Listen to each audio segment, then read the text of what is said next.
El vídeo de hoy va a ser un poco distinto a los que cuelgo habitualmente, en primer lugar, porque como podéis comprobar aquí me lo he preparado. He estado investigando y he sacado unos cuantos folios, con lo cual confío en no trabarme más de la cuenta y en no dar ningún dato erróneo.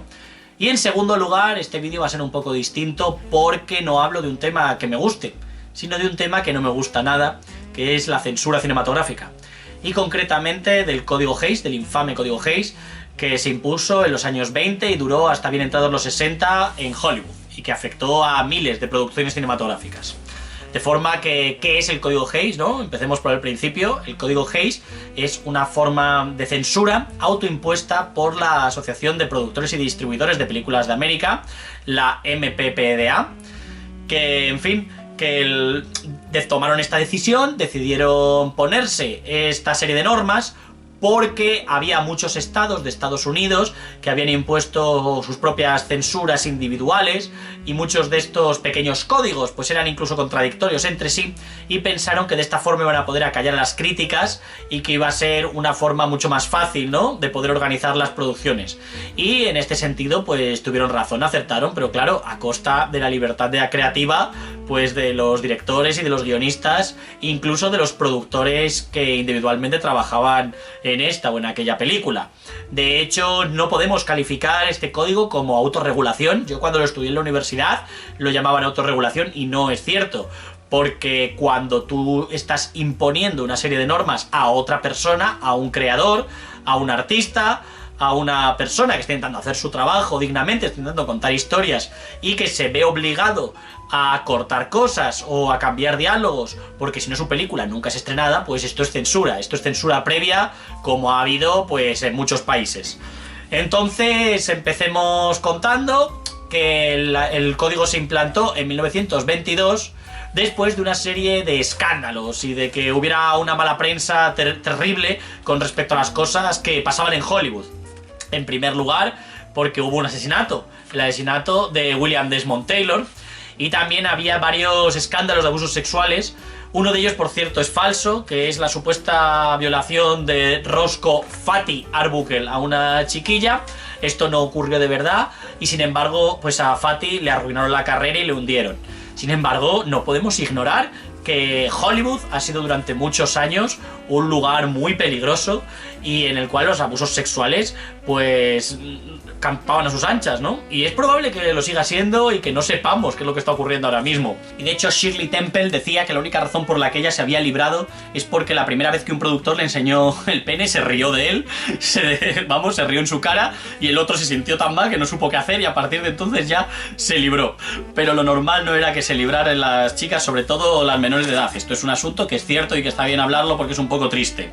Y es uno de los motivos también por los cuales hay que entender que el Código Hays no es parte de la solución, es parte del problema, porque crea una sensación de seguridad que es completamente falsa.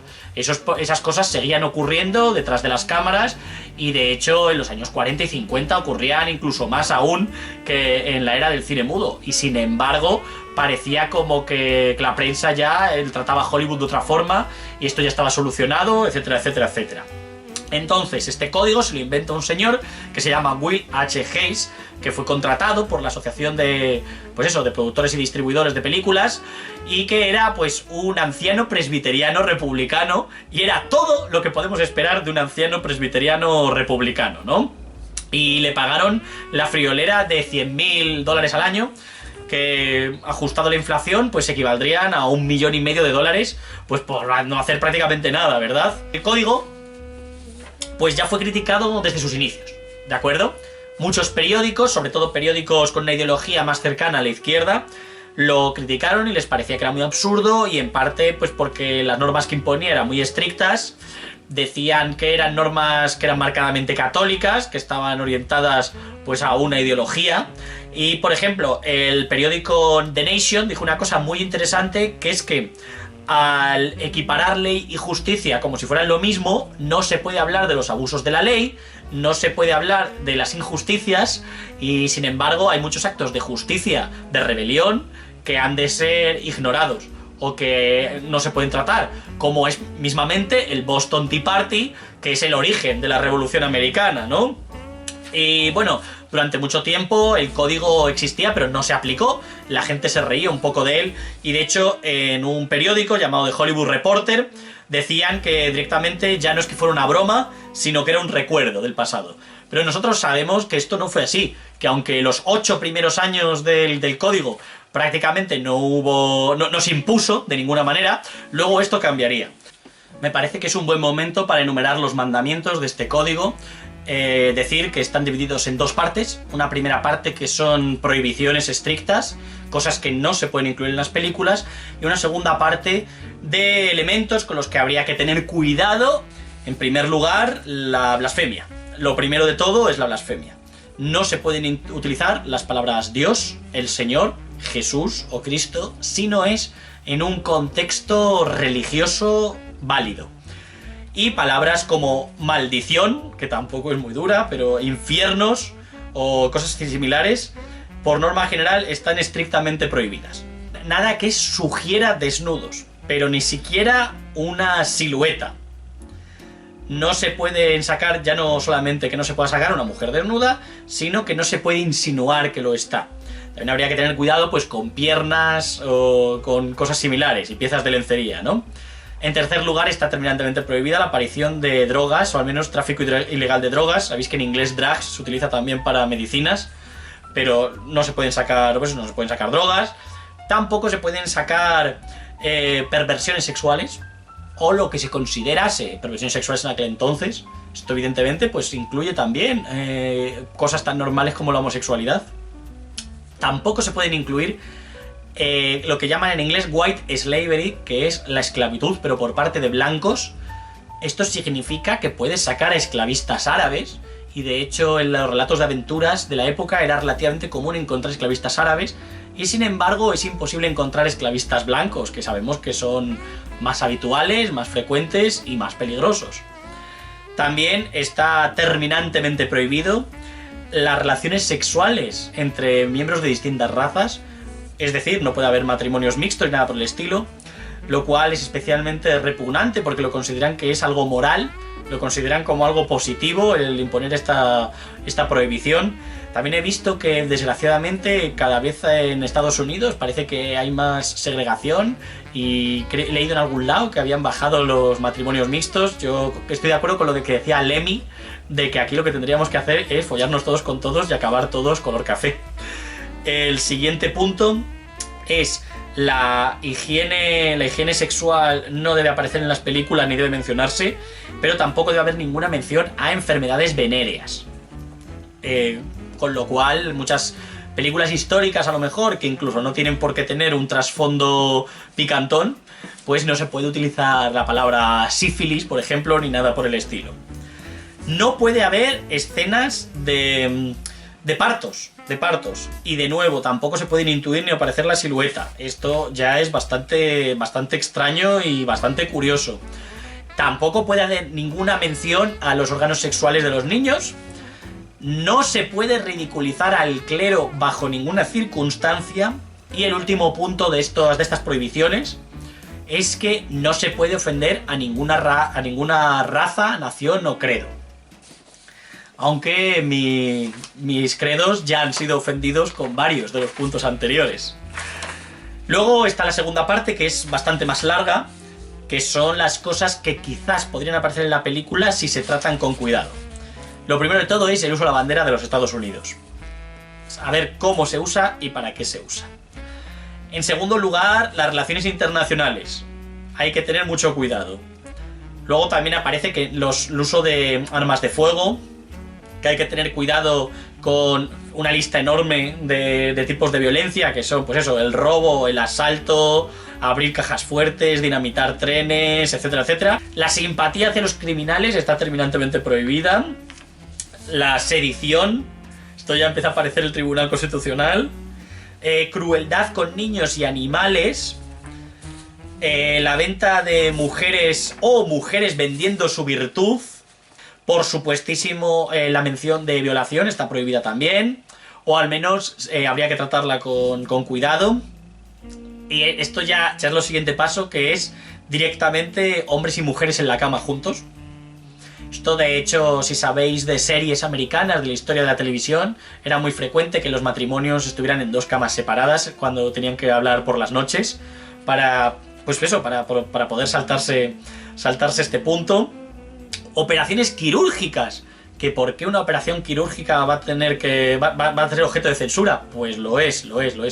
Y en último lugar, los besos, sobre todo si son demasiado pecaminosos y si uno de los dos personajes está siendo un poco maleducado. Esto, bueno, en fin, como podéis ver, pues es un código extremadamente restrictivo que incluso parece un poco disparatado en ocasiones, y de este código se burló el gran fotógrafo A.L. Schaffer en una fotografía relativamente famosa con una imagen que viola todos y cada uno de estos mandatos. Que bueno, en fin, pues la voy a poner en el vídeo porque creo que es una imagen que mola mogollón. Esta es una foto magnífica. Como ya he dicho, el código no se tomó muy en serio en los primeros años, pero un católico llamado Joseph Brin pues fue nombrado jefe, de la nueva administración del código de producción. Y aquí es cuando de verdad empezaron los problemas, porque aquí es cuando se pusieron serios, ¿de acuerdo? Y el 13 de junio de 1934 se adoptó una enmienda al código que estableció que la administración del código de producción pues requería que todas las películas lanzadas a partir de entonces obtuvieran un certificado de aprobación, o si no directamente, pues no podrían estrenarse nunca. La primera película que sufrió este tipo de censura fue la película de aventuras Tarzán y su compañera, Tarzan and His Mate, en la cual pues había breves escenas de desnudos y que fueron editadas directamente en el negativo para que nadie las pudiera recuperar nunca, ni siquiera en futuras restauraciones. Otro caso famoso de aplicación de estas normas es la película de Howard Hughes El forajido de 1943, que se le negó el certificado de aprobación durante varios años y por eso se estrenó en 1943, porque en realidad esta es una película que tenía que haberse estrenado mucho antes.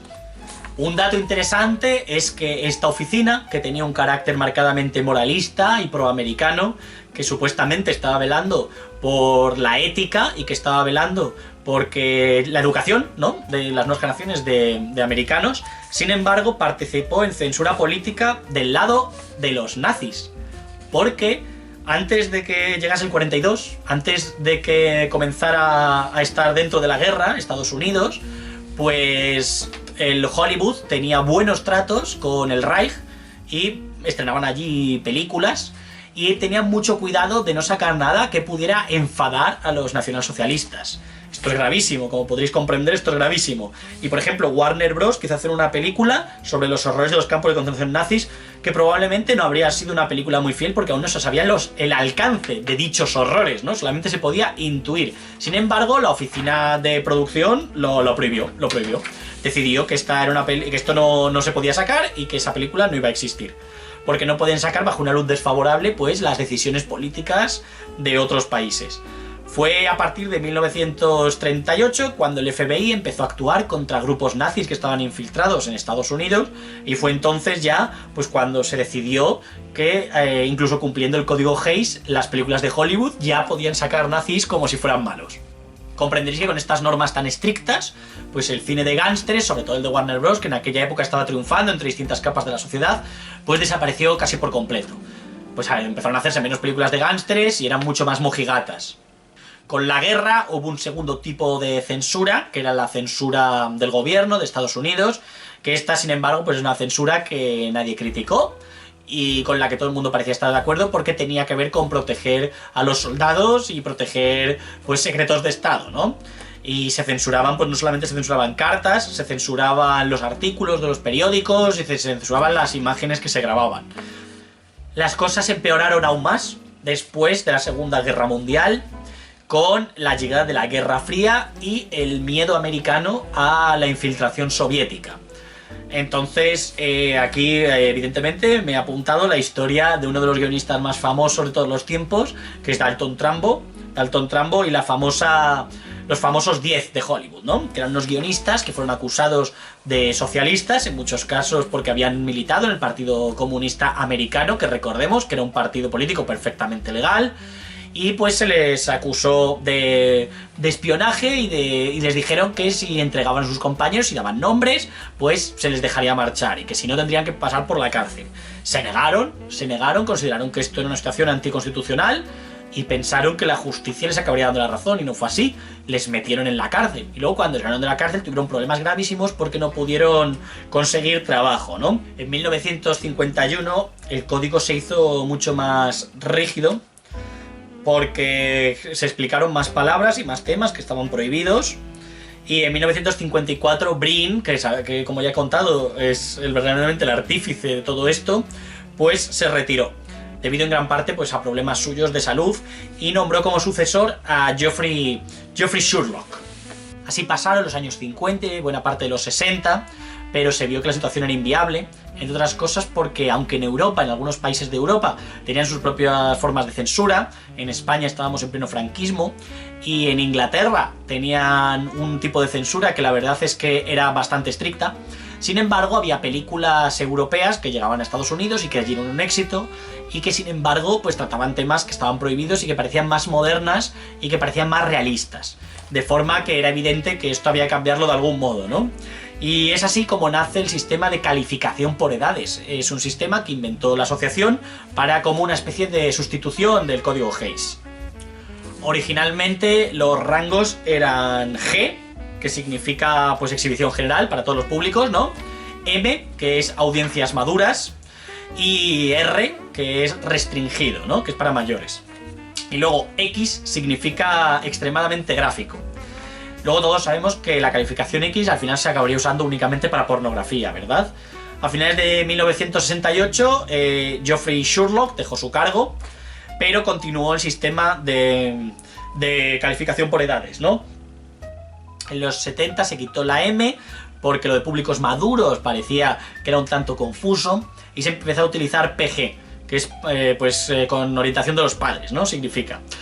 Y luego después, esto duró muchos años, pero en los 80 volvió a modificarse el sistema, como imagino que quizás sepáis, a raíz de películas como Indiana Jones y el Templo Maldito o Gremlins, que eran PG y sin embargo parecía como que tenían elementos un poco grotescos, un poco violentos, de forma que se inventaron el PG-13, como un puente entre PG y R.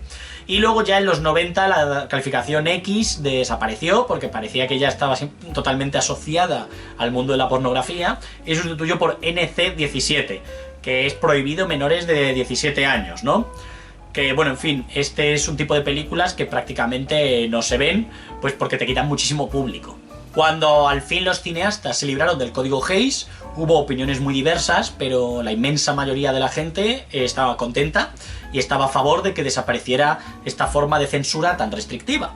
También hay frases de gente como Billy Wilder, que Billy Wilder, aun contento con la desaparición del código, decía que Lubitsch era capaz de sugerir más con una puerta cerrada que otros con una bragueta abierta.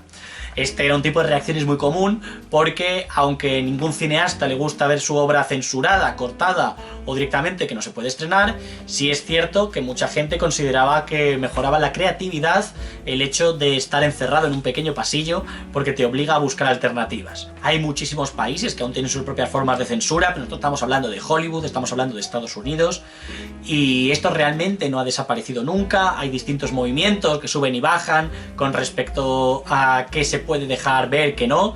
La idea de tratar al espectador como un niño es algo que ha ocurrido siempre y que siempre ocurrirá, pero confiemos que en el futuro pues los movimientos que están a favor de este tipo de acciones sean menos, o sean los menos habituales, ¿no?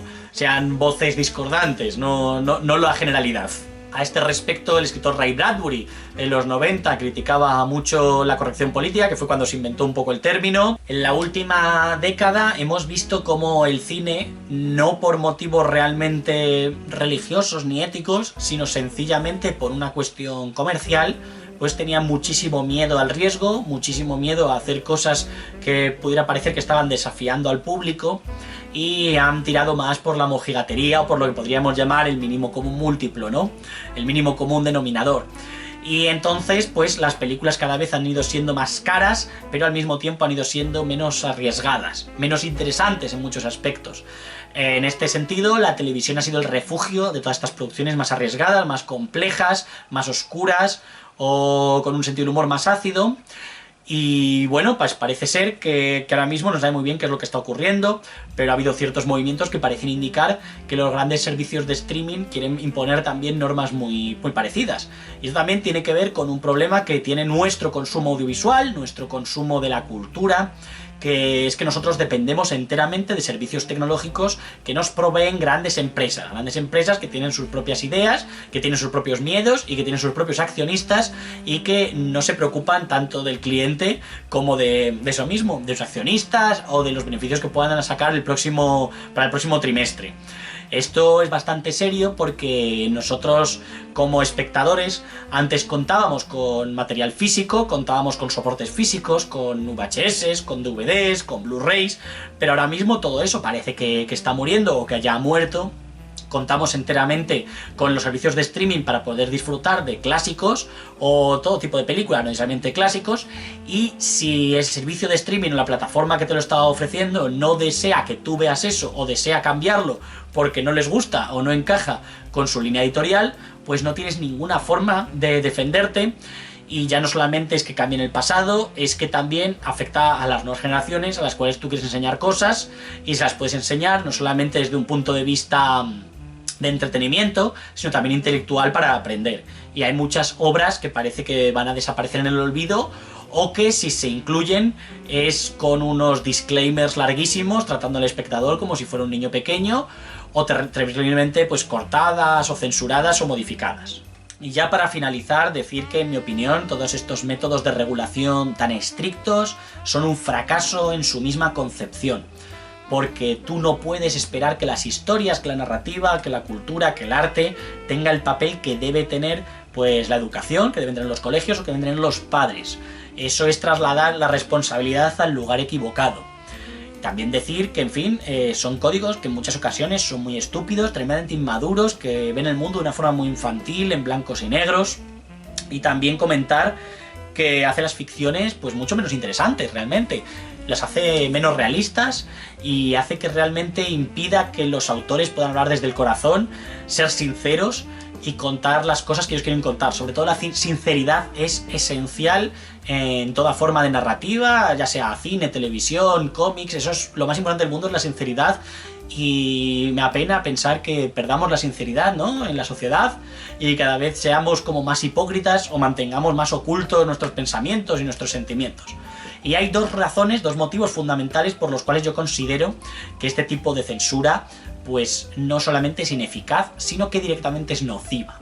En primer lugar, pues porque desvía la atención al de los problemas reales y hace que la gente piense que las cosas están solucionadas cuando no lo están. Porque deje de haber violencia policial en el cine, no va a dejar de haberla en las calles, porque deje de haber racismo en el cine, no va a dejar de haberlo en las calles, ¿verdad? Y además, igual que digo que desvía la atención, también desvía, antes he mencionado la palabra responsabilidad, pues también tiene que ver con esto. Porque tú tienes que saber a qué partidos votas y por qué votas, tienes que informarte, y si tú realmente crees que un tema es muy importante, pues está bien que te manifiestes o que seas activista incluso, pero tú no puedes exigir a un artista o a un narrador que haga ese trabajo por ti. O puedes hacerlo si realmente eres una persona, pues eso, que en realidad lo que está es preocupado de otra cosa. Y en último lugar, decir que este tipo de censura arroja a gente que está más o menos indecisa al lado opuesto del conflicto siempre. Porque para muchos de nosotros las historias son muy importantes. Y yo sé, en fin, mis ideas políticas están bastante claras, pero hay gente que no las tiene tan claras. Y si tú les arrancas aquello que les hace feliz, si tú les arrancas las historias, se las destruyes, automáticamente te preguntan por qué. Y si tu respuesta es una causa, aunque esa causa sea justa y buena, vas a poner a esa gente en contra de esa causa. Y esto es muy importante. Esto es muy importante y creo que no se dice lo suficiente. No voy a mentir, yo mismo he sido la clase de persona que he criticado películas por su contenido político y no por su contenido formal. Sin ir más lejos, una película de superhéroes como Batman contra Superman a mí me parecía bastante asquerosa, pero no tanto porque estuviera mal hecha, sino porque me parecía que era una película muy reaccionaria. Sin embargo, creo que hay motivos para criticar esa película ajenos a la ideología y en general normalmente es mejor no utilizar la ideología ni para bien ni para mal, porque también películas que pueden estar muy de acuerdo contigo pueden ser bastante malas. Y esto tiene que ver con hacer una crítica que sea honesta, una crítica que sea leal y que por supuesto no impida la creación de nuevas obras de arte o de nuevas narrativas que sean más arriesgadas. No podemos meter a las generaciones futuras el miedo en el cuerpo, hay que dejar que, en fin, que la creatividad fluya de una forma natural, porque como todos sabemos, se escribe lo que se quiere, pero se publica lo que se puede. Así que nada, muchas gracias y espero que os haya resultado entretenido el vídeo. Si no os ha gustado, dadle al no me gusta, porque no me lo voy a tomar como si fuera una censura. Adiós, amigos.